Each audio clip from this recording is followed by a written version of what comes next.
Really nervous about how much snow is coming down. It's really intense right now, and I'm super nervous about being able to drive home tomorrow. Like, it is making me super anxious, and I'm just stressed. Here we go.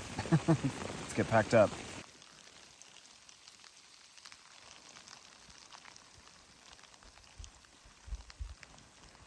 You can see how much snow is already sloughed off. And it's been 30 minutes since I got in the tent, so I think this was a smart choice to pack up, get out of here, come back when it's not so intense.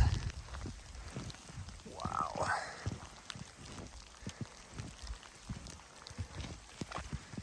My footsteps from earlier are just about completely filled in.